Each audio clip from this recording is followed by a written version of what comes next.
చక్కగా పారాయణం చేశారు. 3 శ్లోకాలను కొద్దిగా వివరణ చేసుకుందాం. ముందే చెప్పుకునే అధ్యాయం పేరు అక్షర పరబ్రహ్మ యోగం. క్షరం అంటే నశించేది, అక్షరం అంటే నశింపనది. అంటే నశించినటువంటి పదార్థాన్ని గురించి చెప్పేటటువంటి అధ్యాయం. పరబ్రహ్మ స్వరూపం అంటే ఏమిటి, అది ఎలాగా అనే దాని మీద చెప్పుకుంటూ వెళ్ళారు. స్టార్టింగ్లోనే మొదటి శ్లోకంలోనే ఆ బ్రహ్మం అంటే ఏంటి, కింతద్ బ్రహ్మ, కిం అధ్యాత్మం, కిం కర్మ పురుషోత్తం అనే ప్రశ్నలతో ఇది ప్రారంభమైంది. కిం తద్ బ్రహ్మ, కిం అధ్యాత్మం, కిం కర్మ పురుషోత్తం. ఇదంతా అయ్యింది. మనకి ఎంత చెప్పుకున్నాం, మరి చెప్పుకున్నాయో చెప్పుకోకూడదు కదా. చేత మన ఎక్కడాగేమో అక్కడికి వద్దాం. పోయినటువంటి శ్లోకంలో అవ్యక్తో అక్షర ఇక్షుప్త సమాహు పరమాంగతిం యం ప్రాప్య న నివర్తంతే తద్ధామ పరమం మమ. ఇందులో అవ్యక్తో అక్షర ఇక్షుప్త, అవ్యక్తము అక్షరము 2 పదాలు వాడారు. అక్షరం అంటే నశించినటువంటిది, అవ్యక్తం అంటే తెలియబడినటువంటిది. అంటే భౌతికంగా పదార్థాన్ని చూసినప్పుడు ఆ పదార్థం ఎలా ఉందో ఏదో మనకు తెలుస్తుంది కదా, అలా వ్యక్తం కాదు పరమాత్మ. ఎందుకంటే మొత్తం విశ్వంతా ఆయనలోనే ఉండడం వల్ల ఆయన వస్తువు వల్లే కనిపించడు. అవ్యక్తము కనిపించడం లేదు కనుక అది లేదన్నారంటే అది నశించేది కాదు. ఇత్యుక్త సమాహు పరమాంగతి, దాన్ని పొందినటువంటి అదే పరమగతి. ఎవరైనా సరే దానిని తెలుసుకుని దాన్ని పొందుట కొరకే జీవరాశి వచ్చింది. యం ప్రాప్య న నివర్తంతే తద్ధామ పరమం మమ. అంటే యం ప్రాప్య న నివర్తంతే, దానిని ఎవరైతే తెలుసుకున్నారో, దానిని ఎవరైతే పొందారో అటువంటి వారికి నివర్తంతి అంటే, నివర్తి అంటే తిరిగి రావడం ఉండదు. ఇంకా ఇప్పుడు మనం చనిపోయిన తర్వాత మళ్ళీ తిరిగి వస్తామని చెప్పుకునే శాస్త్రాలన్నీ కూడా మనం చేసినటువంటి పుణ్యఫలాన్ని అనుసరించి మనిషి జన్మ, పశు జన్మ, ఏదో జన్మ, ఈ పరమాత్మను కనుక పొందినట్లయితే యం ప్రాప్య అంటే, యం ప్రాప్యం అంటే పొందడం. దానిని గనక పొందాడు అనుకోండి, నివర్తంతే ఇంక తిరిగి రాడు. తద్ధామ పరమం మమ, ఆ స్థితిని పొందాలి, దాన్ని తెలుసుకోవాలి. అది ఆ రకమైనటువంటి వాడు ఎవరో వాడు దాన్ని ఏమంటారు, పరమపదమని, మోక్షమని, ముక్తిని, కైవల్యమని, ఇలాగ అనేకమైనటువంటి పేర్లు పెట్టారు.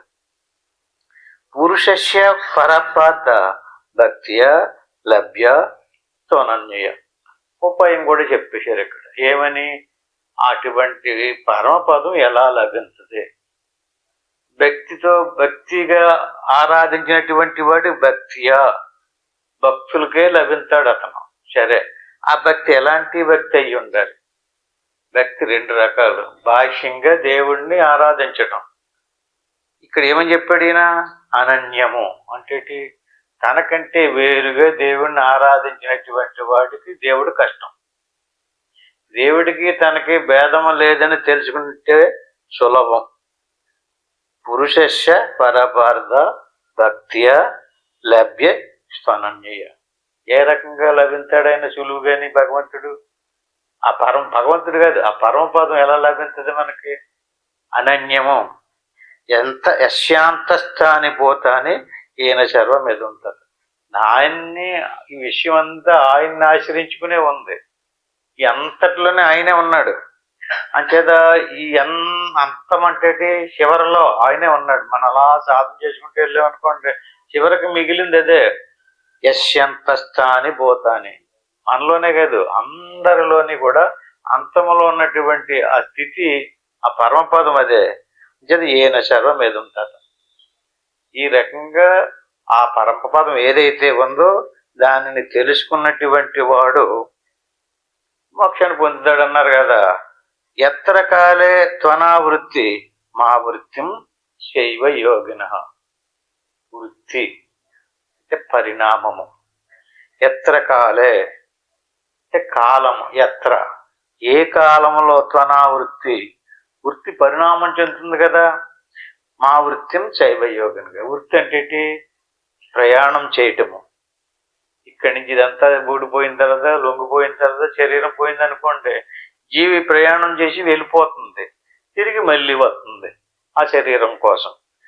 ప్రయాత యాంతితం కాలం పక్షామి భరతార్శవ. అలా తిరిగి రాకుండా వెళ్ళి దేవుళ్ళలో కలిసిపోయేటటువంటి కాలం గురించి చెప్తానంటున్నాడు. ఎత్ర కాలే త్వనావృత్తి అంటే రెండు వృత్తులు, రావడము పోవడము, రాకుండా ఉండడం త్వనావృత్తి. మా వృత్తిం చైవ యోగిని. రెండు వృత్తులు. ఈ రెండు వృత్తుల గురించి ఇప్పుడు మనం చెప్పుకుంటున్నాం.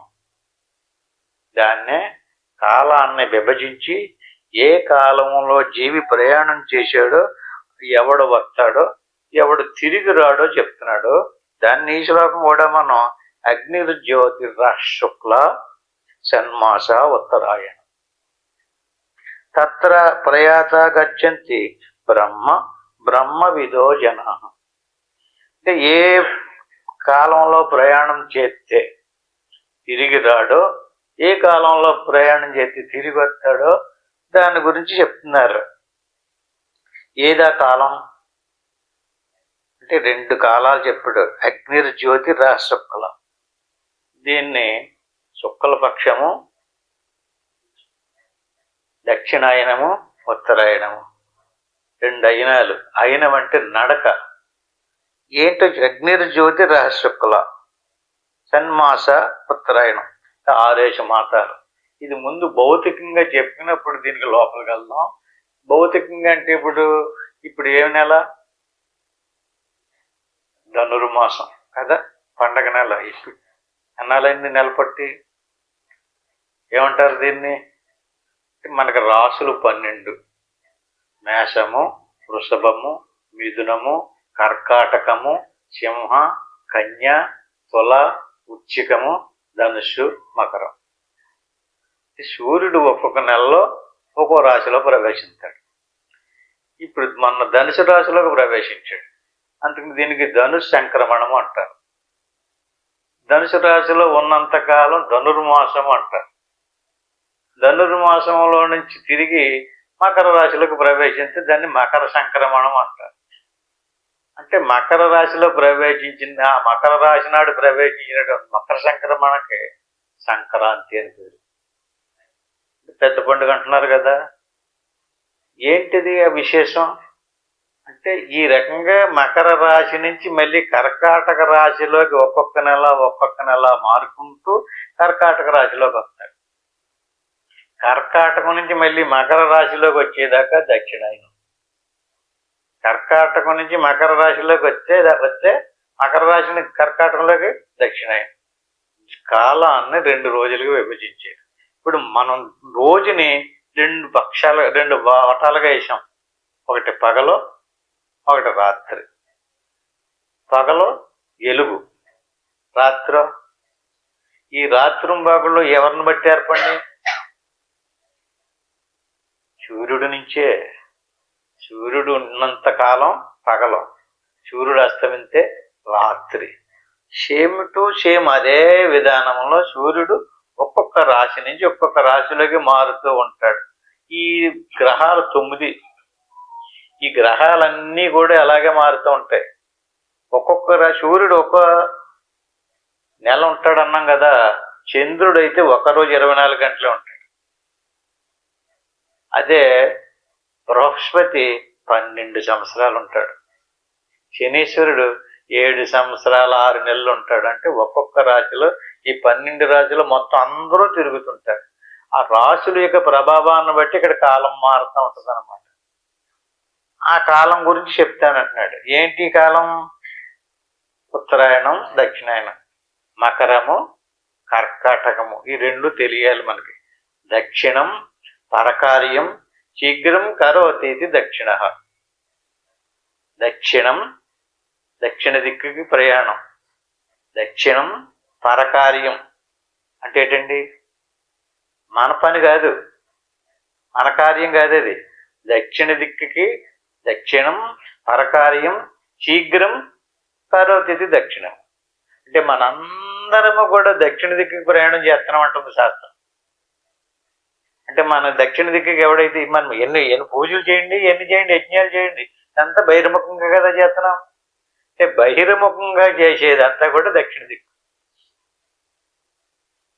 దక్షిణ దిక్కుకి ప్రయాణం చేసినటువంటి వాళ్ళందరూ ఎక్కడికి వెళ్తారండి? దక్షిణ దిక్కుకి అధిపతి ఎవరు? యమధర్మరాజు. అంటే మనం ఎవరి దగ్గరికి వెళ్తున్నాం? మిడతలో దీపం వెలిగించగానే చిన్న చిన్న పురుగులు వచ్చి ఆ దీపం ఎలుగులోకి వచ్చి రెక్కలు కాల్చుకుని ఎలా మాడి చచ్చిపోతున్నాయో జీవరాశి అంతా ఆ యముడి దగ్గరికి పోతున్నారు. తెలిసో మరి తెలకో గాని అందరము కూడా ఏ దిక్కుకు ప్రయాణం చేస్తున్నాం? దక్షిణ దిక్కుకి ప్రయాణం చేస్తున్నాం. దక్షిణ దిక్కు ఎలాంటిది? చీకటి. ఎలాంటిది అది? ధూము రాత్రి సదా కృష్ణ షణ్మాస దక్షిణాయన. దక్షిణ దిక్కు ధూమం అంటే పొగ, రాత్రి అంటే చీకటి. అలాగే కృష్ణము అంటే నలుపు. పొగ, రాత్రి, నలుపు 3 లక్షణాలు ఉన్నాయి దక్షిణ దిక్కుకి ప్రయాణం చేసేటటువంటి. ధూమము, రాత్రి, కృష్ణము. షణ్మాస దక్షిణాయన. అది 6 మాసాలు.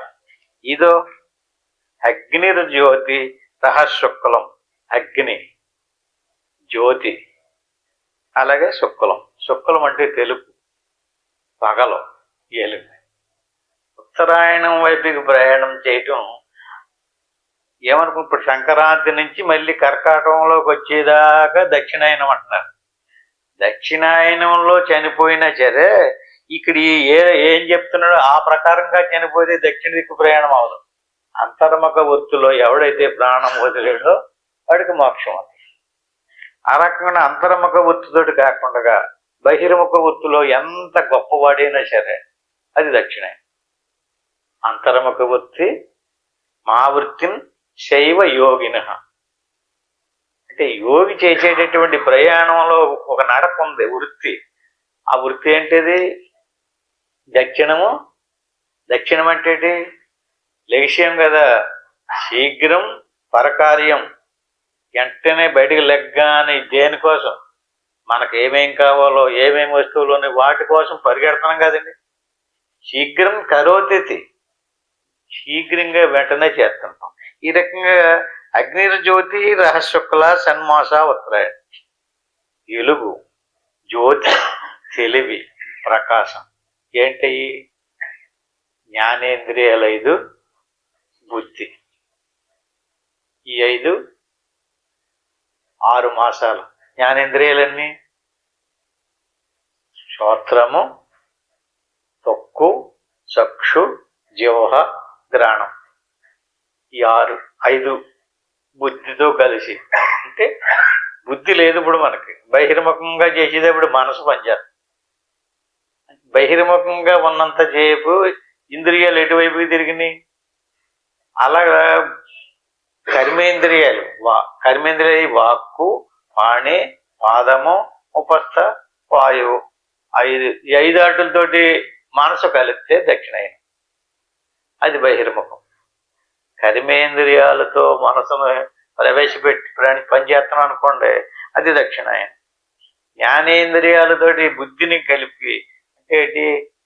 అంతర్ముఖ వృత్తితో శ్వాస మీద మనసు పెట్టి కుండలిని శక్తి మీద, లేకపోతే ప్రత్యేగాత్మ మీద, పరమాత్మ మీద, బ్రహ్మం మీద లోపలికి వెళ్ళి ఎవడైతే ధ్యానంలో శ్వాస లయింప చేసుకున్నాడు, శ్వాస కాలం అని పేరు.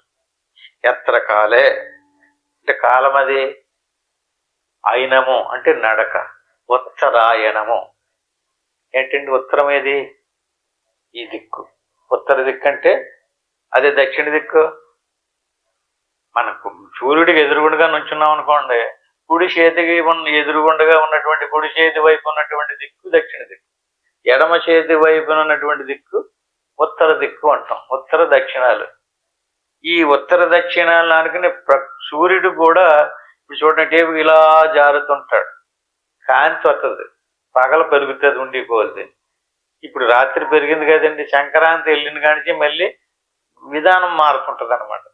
ఈ రకంగా సూర్యుడి యొక్క గమనాన్ని బట్టి కాలం మార్పు చెందుతుంది. అలాగే మరి మనకి చరిత్రలో కూడా ఉత్తరాయణం వచ్చేదాకా ప్రాణాన్ని నిలబెట్టుకున్నాడు కదండి ఎవరైనా. భీష్ముడు. ఉత్తరాయణ పుణ్యకాలం అంటారు. అంతర్ముఖ వృత్తి అంటే బహిర్ముఖంగా ఉత్తర దక్షిణాలు కాదంటలేదు, అంతవరకు అది కరెక్టే. కానీ ఉత్తర దక్షిణాయనాలు అంటే అంతర్ముఖ వృత్తి, బహిర్ముఖ వృత్తి. బాగా గుర్తు పెట్టుకోండి. ఒకవేళ ఎంత యజ్ఞాగాదులు చేసినటువంటి వాడు దక్షిణాయనంలో చనిపోయాడు అనుకోండి, నరకానికి వెళ్ళిపోయినట్టేనా? కాదు. నరకానికి వెళ్ళకుండా భాష్యమే కాదు, అది ఆంతరార్థం చెప్పడం కోసము ఈ రకంగా రెండు పక్షాల కింద విడదీశారు. ఇప్పుడు మనకి ఒక రోజు ఒక రాత్రం పగల్లో కలిపితే ఒక రోజు ఎలాగవుతుందో అట్టి మాదిరిగా ఇక్కడ ఇంకొక విషయం కూడా చెప్పుకోవాలి. దేవతలకి ఒక రోజు అన్నమాట. ఉత్తరాయణ దక్షిణాయనం రెండు కలిపి ఒక రోజు. దేవతలకు దక్షిణాయనం రాత్రి, ఉత్తరాయణం పగలు. ఇప్పుడు ఉత్తరాయణంలో చనిపోయాడు అనుకోండి, వెంటనే వాడికి ఏ పుణ్యం చేసుకున్నాడో పాపం చేసుకున్నాడో పరిష్కారం అయిపోతుంది. దక్షిణాయనంలో చనిపోయాడు అనుకోండి, వెయిటింగ్లో పెడతారు. ఎందుకని? పగలాడు డ్యూటీలు ఉంటారు. ఇప్పుడు మనకలాగే మనం రాత్రి వెళ్ళామనుకోండి ఆఫీస్ కన్నా పనికి, ఆఫీస్ తీరు మళ్ళీ రేపు రమ్మంటారు తెల్లారిన తర్వాత. ఇప్పుడు మాపులు రారు బాబు, ఆఫీస్ మూసేస్తారు. దేవతలు కూడా అంతే. దేవతలకి దక్షిణాయనము ఉత్తరాయణము 6 నెలలు దక్షిణాయనం, 6 నెలలు ఉత్తరాయణము కలిపి ఒక రోజు. ఉత్తరాయణం దేవతలకు పగలు, దక్షిణాయనం దేవతలకి రాత్రి. అంచేత దక్షిణాయనంలో చనిపోతే పరిష్కారం బేగా అవ్వదని ఉత్తరాయణం దాకా ఉండినటువంటి వాళ్ళు, ఉత్తరాయణంలో చనిపోయినటువంటి వాళ్ళు ఉత్తములు, మంచివాళ్ళు, పుణ్యాత్ములు అంటుంటారు కదా. నిజమైనటువంటి ఉత్తరాయణం ఏదంటే అంతర్ముఖ వృత్తి. అయినం అన్నారు కదండి. అయినం అంటే నడక. ఎలాంటి నడక? దేవుడిలోకి నడక. ఈ రకంగా ఒక్కొక్క అడుగు వేసుకుంటూ పరిణామం చెందుకుంటూ లోపలికి ఏం దిగిపోతుంది? స్థూలం దిగిపోతుంది. ప్రకృతి సంబంధమైనటువంటి స్థూల సూక్ష్మ కారణ శరీరాలు ఒక్కొక్కటే దిగిపోయి నిర్వికారమైనటువంటి స్థితి ఏర్పడుతుంది. ఎలాగా? అవ్యక్తో అక్షర ఇత్యుక్త. మీరు చెప్పినట్టుగా మేము సాధన చేసామండి, మాకేం కనిపించలేదండి అన్నారు అనుకోండి, అది కనపడే వస్తువు కాదు. ఏమవుతుంది? అది వ్యక్తం అయ్యేదంతా ప్రకృతి. బాగా గుర్తుపెట్టుకోండి, వ్యక్తమయ్యేదంతా ప్రకృతి. పరమాత్మ వ్యక్తం అవ్వడం. ఎందుకని? పరమాత్మను ఆశ్రయించుకుని ఉండేటటువంటి దృశ్య సముదాయం అంతా వ్యక్తం అవుతుంటుంది. ఇప్పుడు మనం అంతర్ముఖ వృత్తితో సాధన చేసినప్పుడు దృశ్యం ఏమవుతుంది? లయమైపోతుంది. ఒక్కొక్కటే ఊడిపోతుంది, తొలగిపోతుంది, నిరాకారం అయిపోతుంది. మనసు ఏమీ ఉండదు, శ్వాస ఉండదు, మనసు ఉండదు, మనసులో ఉండేటువంటి ఆలోచనలు ఉండవు. వాడు హాయిగా సుఖంగా ఆనందంగా ఉంటుంది. అదే ఆయన స్వరూపం, అదే సత్యం. అది క్షరం కాదు, అది నశించదు. కానీ మనం బయటకు వచ్చాం కదా, ఇది వ్యక్తం, ఇది క్షరం, ఇది నశించదు. ఏదైతే మనం బయటకు వచ్చి ధరించి నేను నాది అంటున్నామో, నేను అన్నదే నాదన్నదే కూడా నశించదు. ఎందుకని? ఇది అక్షరం కాదు. ఏది? మన శరీరం క్షరం. దీనికి పుట్టుకుంది, పరిణామం ఉంది, నాశనం ఉంది. కానీ లోపలికి వెళ్ళి ఆత్మసాక్షాత్కారం పొందినప్పుడు స్థితి ఏదైతే ఉందో దానికి పుట్టుక లేదు, నాశనము లేదు. అది వ్యక్తం కాదు, అది క్షరం కాదు, అది అక్షరం. అవ్యక్తో అక్షర ఇత్యుక్త సమాహు పరమాగతి. ఇప్పుడు చెప్పండి, పరమగతి అది ఇలా బయటికి వెళ్ళి చేసేటటువంటిది కాదు. పరమగతి లోపలికి వెళ్ళి ఆ నిర్వికారమైనటువంటి ఆత్మాకారపు స్థితిని అనుభవించడమే పరమగతి. అది చెప్పుకోవటానికి ఉండదు. మనం బయటికి ఎక్కడికన్నా వెళ్ళామనుకోండి, ఎన్ని డబ్బులు ఖర్చు అయినాయో తెలుస్తుంది, ఎంత దూరం ప్రయాణం చేసామో తెలుస్తుంది, అక్కడ ఎంతమంది యాత్రలకు వచ్చారో తెలుస్తుంది, ఎన్ని అభిషేకాలు చేశారో, ఎన్ని పూజలు చేశారో, అక్కడ ఎంత ఖర్చు పెట్టారో, డబ్బు ఎంత అయిందో కూడా తెలుస్తుంది. ఈ లోపలికి వెళ్ళినోడికి ఏమీ తెలదు. ఏమీ తెలలేనటువంటి స్థితిని దానిని చెప్తుంది శాస్త్రం. అది అవ్యక్తము, అది దృశ్యం కాదు నాయనా, అది తెలియబడేటటువంటి వస్తువు కాదు నాయనా, అది పరమపదము, అది మోక్షము. దాన్ని ఎవడైతే పొందాడో అటువంటి వాడు మోక్షం పొందుతాడు. దీన్నే దక్షిణాయన ఉత్తరాయణాల రూపంలో దాన్ని బోధించడం జరిగింది. ఆ రకంగా శుక్ల కృష్ణే గతిహేతే జగత శాశ్వతే మదే. అంటే బహిర్ముఖంగా శుక్లపక్షము కృష్ణపక్షం, అంతర్ముఖంగా కూడా కృష్ణపక్షము శుక్లపక్షం. అంటే మనసు బుద్ధి ప్రధానమైంది. బహిర్ముఖంగా బాహ్య దృష్టితోటి చెప్పుకున్నాం అనుకోండి, శుక్లపక్షంలో చనిపోయినటువంటి వాడు సూర్యునిలో ప్రవేశిస్తాడట, దక్షిణాయనంలో ప్రవేశించినటువంటి వాడు చంద్రునిలో ప్రవేశిస్తాడు, మరణించినటువంటి వాడు. ఏకయా యా చనావృత్తి మన్యయా వర్తతే పునః. అంటే లోపలికి వెళ్ళి బుద్ధి ద్వారా, అంటే బుద్ధికి సూర్యుడని పేరు, మనసుకు చంద్రుడని పేరు.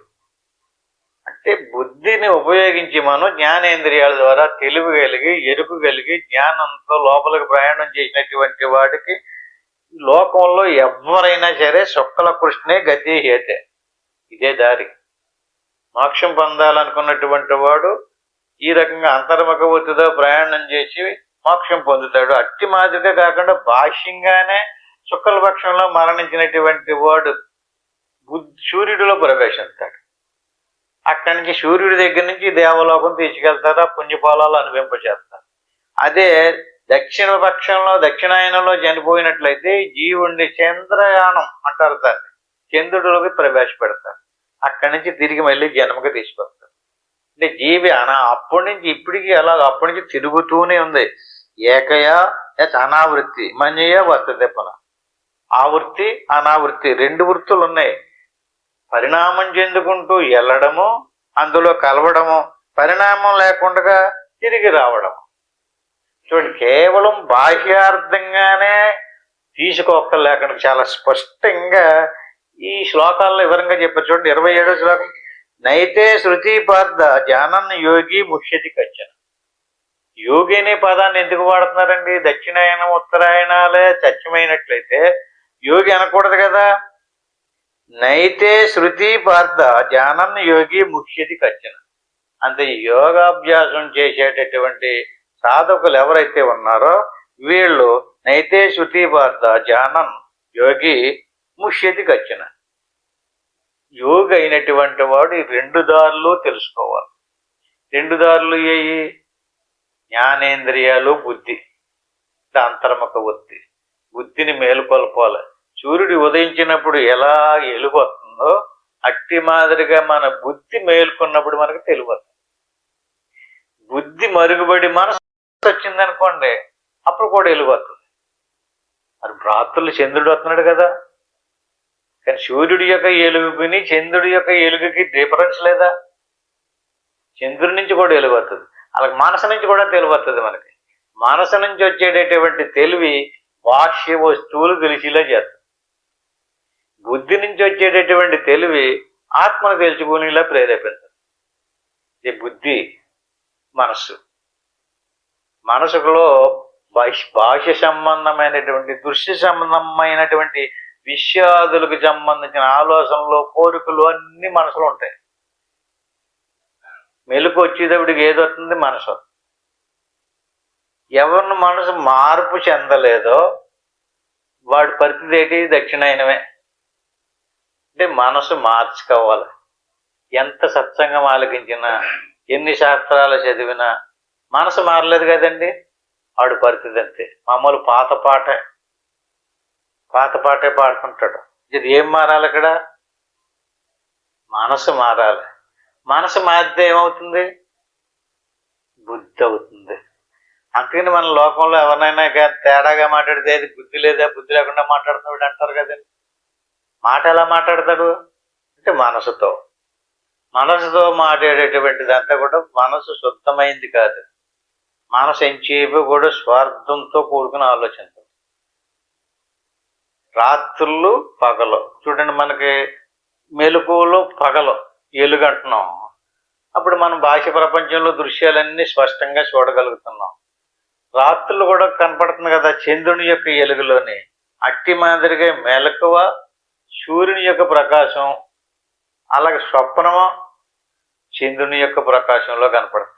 స్వప్నంలో కూడా వస్తువులు కనపడుతున్నాయి కదా, మనుషులు, పశువులు, నేను, నాది అనేటువంటి వస్తువులు ఉన్నాయి కదా. ఎలా కనపడుతున్నాయి? అక్కడ వెలుగెవడుతున్నారు. అక్కడ ఉన్నటువంటి ఎలుగు మనసుది. మెలకువలోకి వచ్చిన తర్వాత ఉన్నటువంటి ఎలుగు బుద్ధిది. బుద్ధిర్గతి సూర్య చంద్రమో మనసో జాత. అంటే చంద్రుడు మనసు. భాష్యంలో సూర్యుడు చంద్రుడు, రాత్రులు చంద్రుని యొక్క ప్రకాశంతో వస్తువులు కనిపిస్తున్నాయి. అట్టి మాదిరిగానే మనకి నిద్రలో స్వప్నంలో కూడా వస్తువులు కనిపిస్తున్నాయి. అంటే రాత్రుల్లో చంద్రుడి యొక్క ప్రకాశంలో కనిపించే వస్తువులు ఎలాగో స్వప్నంలో అలాగా. అక్కడ ఉన్నటువంటి వస్తువులు ఏ ఎలుగుతో చూస్తున్నాం మనం? మనసు యొక్క ఎలుగుతో చూస్తున్నాం. అంటే చంద్రుడి యొక్క వెలుగులో చూస్తున్నాం. అందుకని స్పష్టంగా చచ్చిపోయినోడు కనిపించిన ఇది చచ్చిపోయాడు కదా అనే జ్ఞానం ఉండదు అక్కడ. ఎందుకని? ఏం లేదు అక్కడ. స్పష్టంగా కనిపించు. స్వప్నులు కానీ మనుషులు ఉంటారు, పశువులు ఉంటారు, గతించినవి, జరగబోయి అన్నీ కనపడుతుంటాయి. వివేకం ఉండదు, బుద్ధి లేదు. బుద్ధి లేకపోవడం లేదంటే ఈ చచ్చిపోయాడు కదా ఈడు కనపడ్డాడేటి అన్న జ్ఞానం ఉండదు. అంటే చనిపోయిన వాళ్ళతో కూడా మాట్లాడుతుంటాం. అది చెయ్యకూడనటువంటి పనులు కూడా మన స్వప్నంలో చేస్తుంటాం. అది నిజం కాదు, అది ఉత్తిది అనేటువంటి ఆలోచన ఉండదు. అంటే చంద్రుడి యొక్క ప్రకాశంలో సూర్యుడి యొక్క ప్రకాశంలో వలె కనిపించవు, తెలియబడవు. అదే సూర్యుడి యొక్క ప్రకాశంలోన తాడో పామో స్పష్టంగా తెలిసిపోతుంది. అదే చంద్రుని యొక్క ప్రకాశంలో అలా తెలియబడదు. అట్టి మాదిరిగా రెండు ఉన్నాయి, సమిష్టి సూర్యుడు, సమిష్టి బుద్ధి చంద్రుడు. అలాగే వ్యష్టిలో చంద్రుడు, సూర్యుడు. మనలో చంద్రుడు ఎవరండి? మనసు. సూర్యుడు ఎవరు? బుద్ధి. ఈ రకంగా ఈ రెండు యొక్క ప్రకాశాలతో జీవుడు వ్యవహారం సాగించుకుంటున్నాడు. ఇక్కడ సరే సూర్యుడి యొక్క వెలుగుతో వస్తువు కనిపిస్తుంది. సూర్యుడి యొక్క వెలుగుతో కనిపించేటటువంటి వస్తువుని వీడిలోనటువంటి బుద్ధి ప్రకాశించకపోతే ఆ వస్తువును ఉన్నది ఉన్నట్టుగా తెలుసుకోలేడు. అంటే సూర్యుడు ఉండాలి, వస్తువు ఉండాలి, జీవుడు ఉండాలి, జీవుడికి కన్ను ఉండాలి. అంటే మన కన్ను అగ్నిస్థానం, కంటిలో ప్రకాశం ఉంది, శుక్లం, ఎలుగు ఉంది, తేజస్సు ఉంది, ఉన్న వస్తువును ఉన్నది ఉన్నట్టుగా గ్రహించగలిగే సామర్థ్యం ఉంది. ఆ కన్ను లేనటువంటి వాడు గుడ్డోడు అంటారు. అట్టి మాదిరిగా లోపలగా చూసేటటువంటి కన్ను జ్ఞాననేత్రం, బయటకు చూసే కన్ను అజ్ఞాన నేత్రం. బయట బాహ్య దృశ్యమైనటువంటి సూర్యుని యొక్క ప్రకాశంతో ప్రకాశించబడేటటువంటి వస్తువుల్ని ఈ కన్ను చూడగలుగుతారు. ఆ లోపల ఉన్నటువంటి వస్తువుల్ని ఈ కన్ను చూడలేదు. అంటే ఈ కన్నును ముయ్యాలి సాధన చేసుకునేటప్పుడు. ఈ కన్నును తెరిచి ఎలా చూస్తుంది, ఎవడేం చేస్తున్నాడో చూస్తే కూర్చుంటే సాధన అవ్వదు. ఎవరు వెళ్ళారో ఎవరు వచ్చారో, తలుపు ఇచ్చారో తలుపు తీశారో ఎలా తెలుస్తుంది? అంటే ఈ కన్ను మూసేయాలి. ఈ కన్ను మూసి లోపల కన్ను తెరవాలి. దాన్ని జ్ఞాననేత్రం అంటారు. గురువు దగ్గర ఆ జ్ఞాననేత్రం పొందాలి మనం. జ్ఞాననేత్రం అంటే ఏమీ లేదు, లోపలికి చూడాలి. లోపల చూడటం అంటే కన్నుతోటి కదా చూస్తాం మనం. లోపలికి ఎలా చూస్తాం? ఆ దారి తెలియాలి స్పష్టంగా. దాన్నే దక్షిణాయనము, ఉత్తరాయణము. మనసుతో చూడకూడదు, బుద్ధితో చూడాలి. దాన్ని మనం చాలా సులువుగా ఏంటంటే వీళ్ళు చెప్పినంత గ్రాంధికంగా కాకుండా తెలివిగా తేలికగా చెప్పుకున్నాం. లోపలికి తిరిగాం, అలా గమనించు శ్వాసను చూస్తున్నాం. శ్వాస సన్నగిల్లుతుంటుంది, అది మన అనుభవానికి వస్తుంది. శ్వాసను చూస్తూ ఉండగా ఉండగా ఎలాగా ఏమవుతుంది? ఎలాగ శ్వాస సన్నగిల్లుతుంది, మనసు శుద్ధమవుతుంది. నైతే శృతి పార్థ జ్ఞానాన్ని యోగి ముష్యతి కచ్చిన. ఈ విధానం అంతా యోగికే తెలుసు. అందుకే నువ్వు యోగివిగా మారమంటున్నాడు. తస్మాత్ సర్వేషు కాలేషు. ఏంటండి? అందుకని భాష్యంలో నువ్వు పూజలే చేస్తావో, దానాలే చేస్తావో, యజ్ఞాలే చేస్తావో, ఏం చేసుకుంటావో చేసుకో. కానీ ఏం చేయమంటున్నాడు? తస్మాత్ సర్వేషు కాలేషు. కాలం అంటే రోజులు గడుతున్నాయి కదా మనం. సర్వేషు కాలేషు ఏదో మీరు ఎంతసేపు సాధన చేస్తారంటే చేస్తాంలేండి 2 నిమిషాలు 3 నిమిషాలు అంటున్నాం. ఈయనేమంటున్నాడండి, తస్మాత్ సర్వేషు కాలేషు. మార్పు చెందాలి కదా మరి కాలం.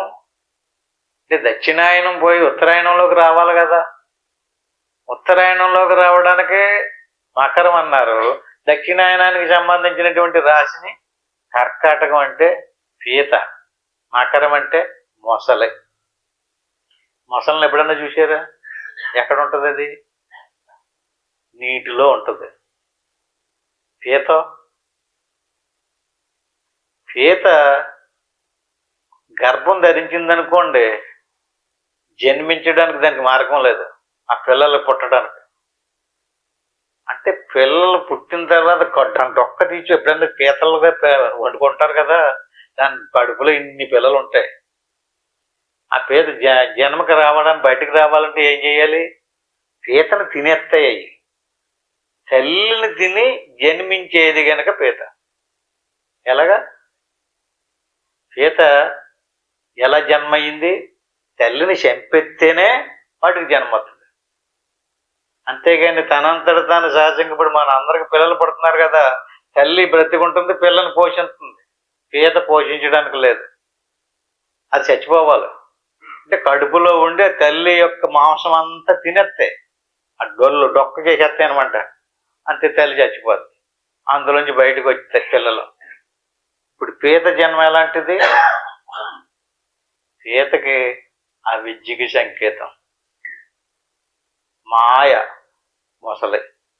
చూడండి, ఈశ్వరుని యొక్క ఉపాధి మాయ, జీవుని యొక్క ఉపాధి అవిద్య. అవిద్య జీవుని చంపేస్తుంది. జ్ఞానం తెలుసుకోవట్లేదు. మీరు ఎన్ని సంవత్సరాలు మరి చెప్తున్నాం సత్సంగం.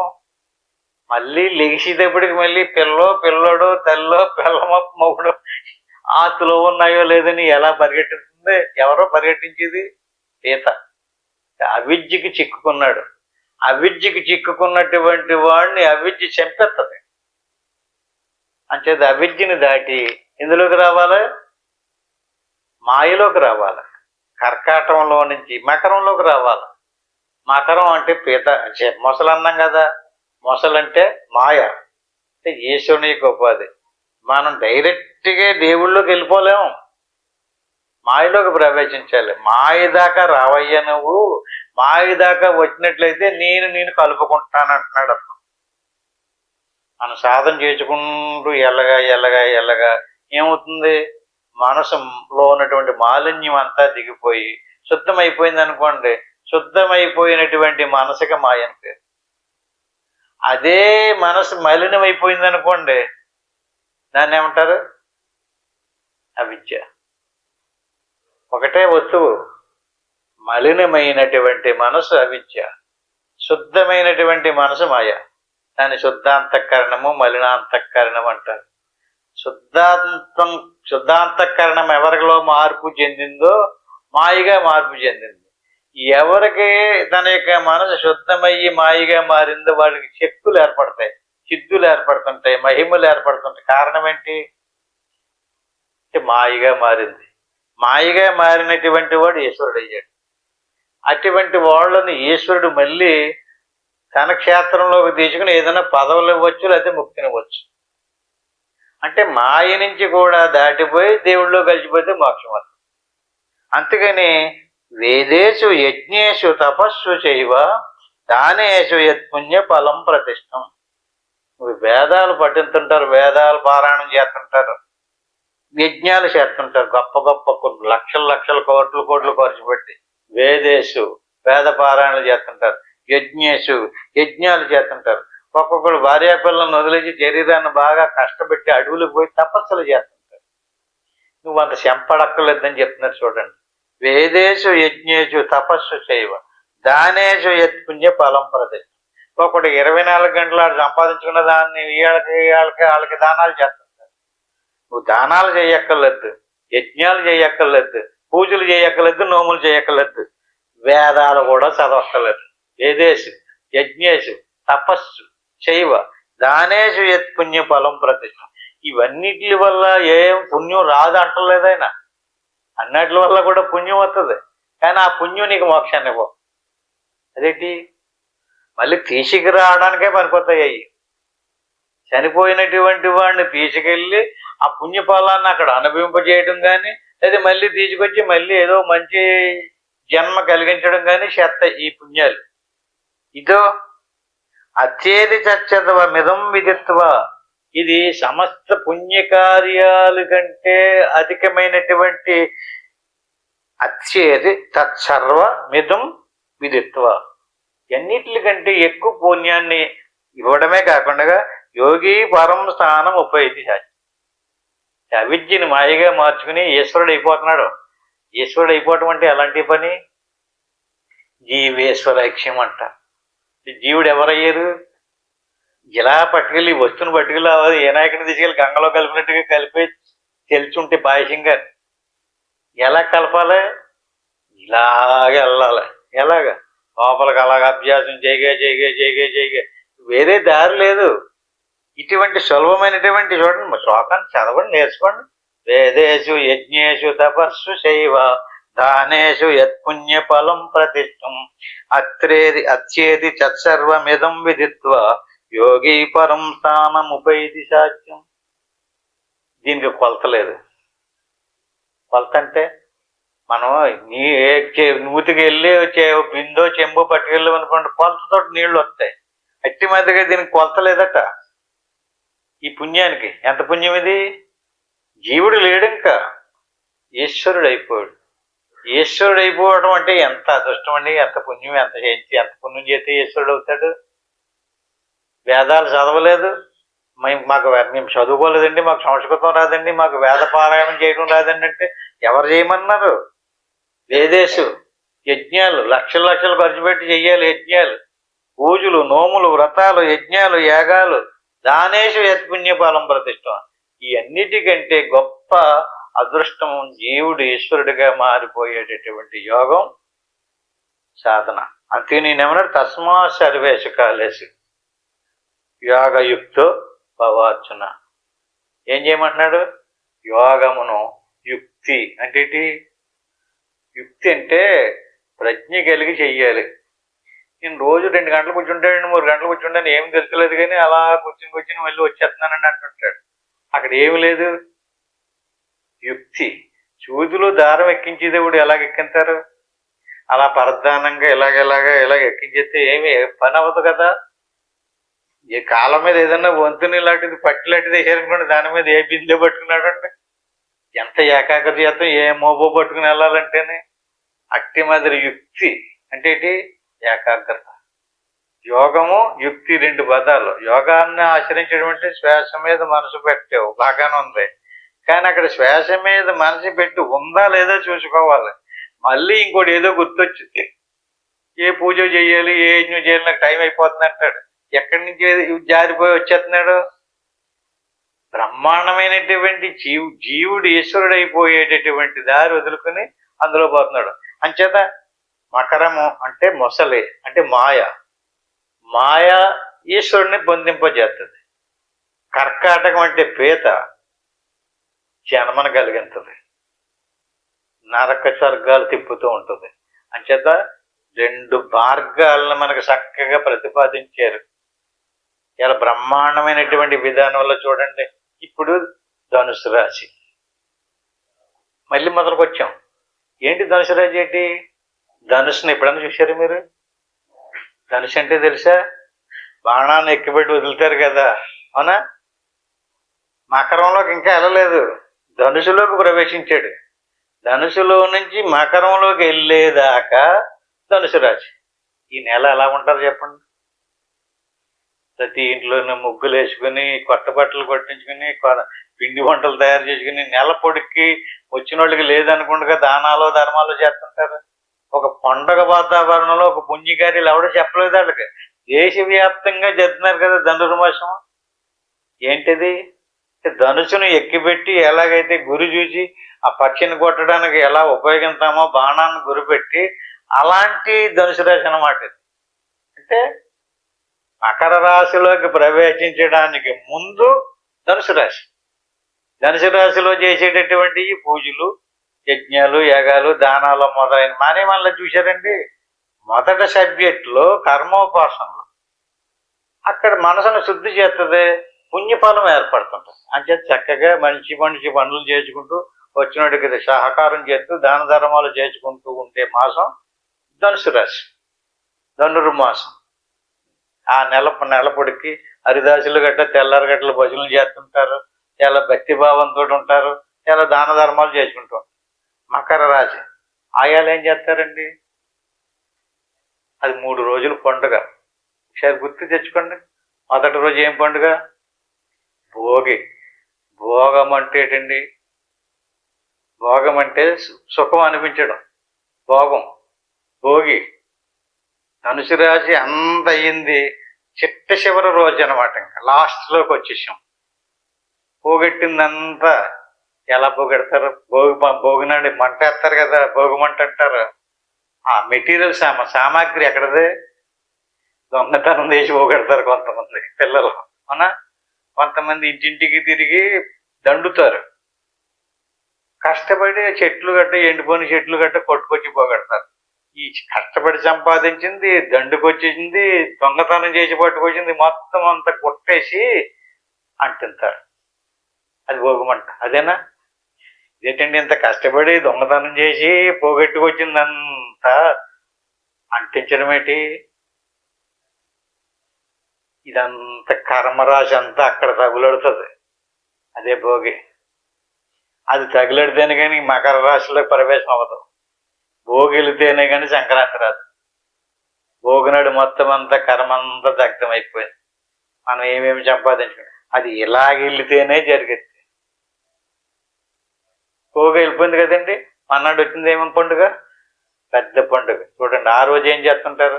పెద్దలకు అది అటుకులు, పళ్ళు, పొలారాలు, ఎవరికి దోచిన విధానంలో వాళ్ళ బట్టలు అన్ని ఇస్తుంటారు. ఎందుకని? చాలా మంచి పుణ్యకాలం అన్నమాట అది. అంటే అయిపోయింది ఇంకా. ఎందుకంటే కర్మ అంతా దగ్ధం అయిపోయింది, ఉన్నదంతా పంచిపెట్టేస్తున్నాడు అనమాట. దగ్ధమైపోయింది. ఉన్నది వాళ్ళకి వీళ్ళకి, లేనోళ్ళకి వాళ్ళకి జ్ఞాపకం తెచ్చుకుని అందరికీ పంచిపెట్టేస్తున్నాడు. అంటే ఏమి లేకుండా చేసేసుకోవటం అనమాట. ఇంక 3వ రోజు ఏం పండుగండి? కనుమ. అంటే ఏంటండి? కనడం అంటే చూడడం. కనుమ. చూడు. ఏం చూడాలి? ఆయన చేయవలసింది అంత సంపాదించింది దగ్ధం చేసేసు, ఉన్నదేమో వాళ్ళకి పంచిపెట్టేసు. ఇంకేమీ లేకుండా నిర్వికారమైనటువంటి స్థితి ఏదైతే ఉందో ఆ ఆనందపు స్థితిని, ఆ నిర్వికారమ అయిన అవ్యక్త స్థితిని, అక్షరాన్ని, ఆకారం లేనటువంటి చిదానంద స్వరూపాన్ని అలా కనుమ అంటే చూడు. ఏంటండి? పండగల్లో కూడా ఈ బోధే, శాస్త్రాల్లోనే ఈ బోధే. నాకు అద్భుతమైనటువంటి జ్ఞానం మనకి ఆచారాల్లో పెట్టారు, పండగల్లో పెట్టారు, శాస్త్రాలలో రాసి పెట్టారు. మొత్తం మీద అన్నింటి యొక్క సారాంశము ఏమవ్వాలి? జీవుడు దేవుళ్ళు కలాలి, జీవుడు ఈశ్వరుడు అవ్వాలి. ఈశ్వరుడు అయ్యేదాకానే జీవుడు ప్రయాణం. ఈశ్వరుడు అయ్యాడు కదండి, ఇంకా మాయ ఉంది, అది ఈశ్వరుడు చూసుకుంటాడు. మాయను కూడా మనం దాటాల్సినటువంటి పని లేదు. ఇంకా మాయను వదిలించక్కర్లేదు, మాయని ఈశ్వరుడు వదిలించుకుంటాడు. మాయ ఉన్నంత మాత్రం చేత ఈశ్వరుడు బంధకారి కాదు. ఈశ్వరుడికి మరణం లేదు, ముక్తుడు అతను. కర్మ బంధించదు అతనికి. మనకే కర్మ బంధిస్తుంది. అంచేత వేదేషు యజ్ఞేషు తపస్సు శైవ దానేషు యత్ పుణ్య ఫలం ప్రతిష్ఠ అత్రేది సర్వమిదం విదిత్వ యోగి పరం స్థానం ఉపైదిశ. ఇటువంటి అద్భుతమైనటువంటి విషయాన్ని ఈ 8వ అధ్యాయంలో చిట్ట చివరి శ్లోకం ఇది. వచ్చే అధ్యాయం 9వ అధ్యాయం రాజ్య విద్య రాజ్య గుషియోగం. వచ్చే వారం నుంచి మిగతా విషయాలు చెప్పుకుందాం. ఈ రోజుతో ఇంతటితోటి ముగించుకుందాం. ఇప్పుడు అందరం చక్కగా ఏ విషయాన్ని అయితే ఈయన పదే ఇది చేయండి అని గుర్తు చేస్తున్నాడో ఆ చెప్పినటువంటి దాన్ని మనం చేయటానికి ప్రయత్నం చేద్దాం. ఏం చెయ్యాలి? ఏం చెప్పాడు ఈయన? చక్కగా ఇలా ప్రశాంతంగా కూర్చుని గురుర్ బ్రహ్మ గురుర్ విష్ణు గురురేవ మహేశ్వర గురువు సాక్షాత్తు పరబ్రహ్మ తస్మై శ్రీ గురవే నమః. దీన్ని గురు మంత్రం అంటారు. దీన్ని వక్షాలు అనుకోవాలి. ఓం నమ శివాయ. దీన్ని పంచాక్షరి మంత్రం అంటారు. దీన్ని 3 సార్లు అనుకోవాలి. ఆ పైన సోహం. సో హం. సో అంటే అది, హం అంటే నేను. శ్వాసకి సో అంశ అని పేరు. అంశను తిరిగెత్తే సోహం. అంటే శ్వాస అంబట మనసును తీసుకెళ్ళి లోపలికి విలీనం చేస్తే ఇప్పుడు బహిర్ముఖంలో అవిద్య, అంతర్ముఖంలో మాయ. బహిర్ముఖంలో దక్షిణాయనం, అంతర్ముఖంలో ఉత్తరాయణం. ఈ రకంగా మనసు బుద్ధిగా పరిణామం చెంది మాయగా అవతరిస్తుంది. అటువంటి తిథి, ఆ శ్వాస మనసు ఆగేటటువంటి తిథి వ్యక్తం కానటువంటి సచ్చిదానంద స్వరూపం. అటువంటి తిథిని పొందేదాకా ప్రయత్నం చెయ్యాలి. అంతవరకు ఇప్పుడు కూర్చోమని కాదు, ఇంటికి వెళ్ళిన తర్వాత ఎవరెవరికి ఎంత అవకాశం ప్రయత్నం చేయండి. ఇప్పుడు నేను ఓంకారాన్ని చెప్పేదాకా చక్కగా నిద్రపోకుండా ఏమీ అనుకోకుండా అలా శ్వాసను గమనిస్తూ ఉంటాను. ఓం తత్సత్.